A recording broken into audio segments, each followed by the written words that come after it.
Next, I want to show an alternate way that we can solve these problems. So first, we want to convert to a z-score, and then use the normal CDF with the standard normal distribution.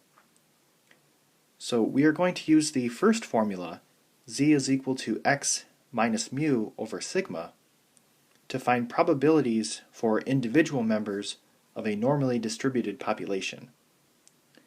We would use the second formula, z is equal to x bar minus mu of x bar over sigma of x bar, to find probabilities for the mean x bar of a sample of size n.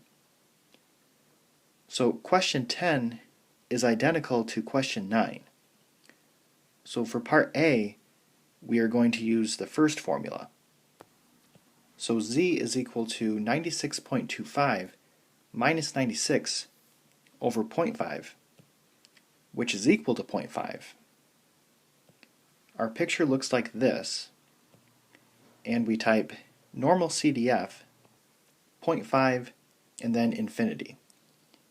And we don't type in the mean or the standard deviation because we are using the standard normal distribution, and it's assumed to be 0 and 1.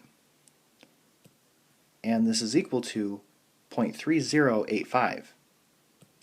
And that does match what we got for question 9, part A. For part B, we are going to use the second formula. So mu x bar is equal to mu, which is 96. Sigma x bar is equal to sigma over the square root of n, so 0.5 divided by the square root of 40. This is equal to 0.0790569415. So our formula, we have z is equal to 96.25 minus 96 over sigma x bar, and that's equal to 3.16227766. Our picture looks like this,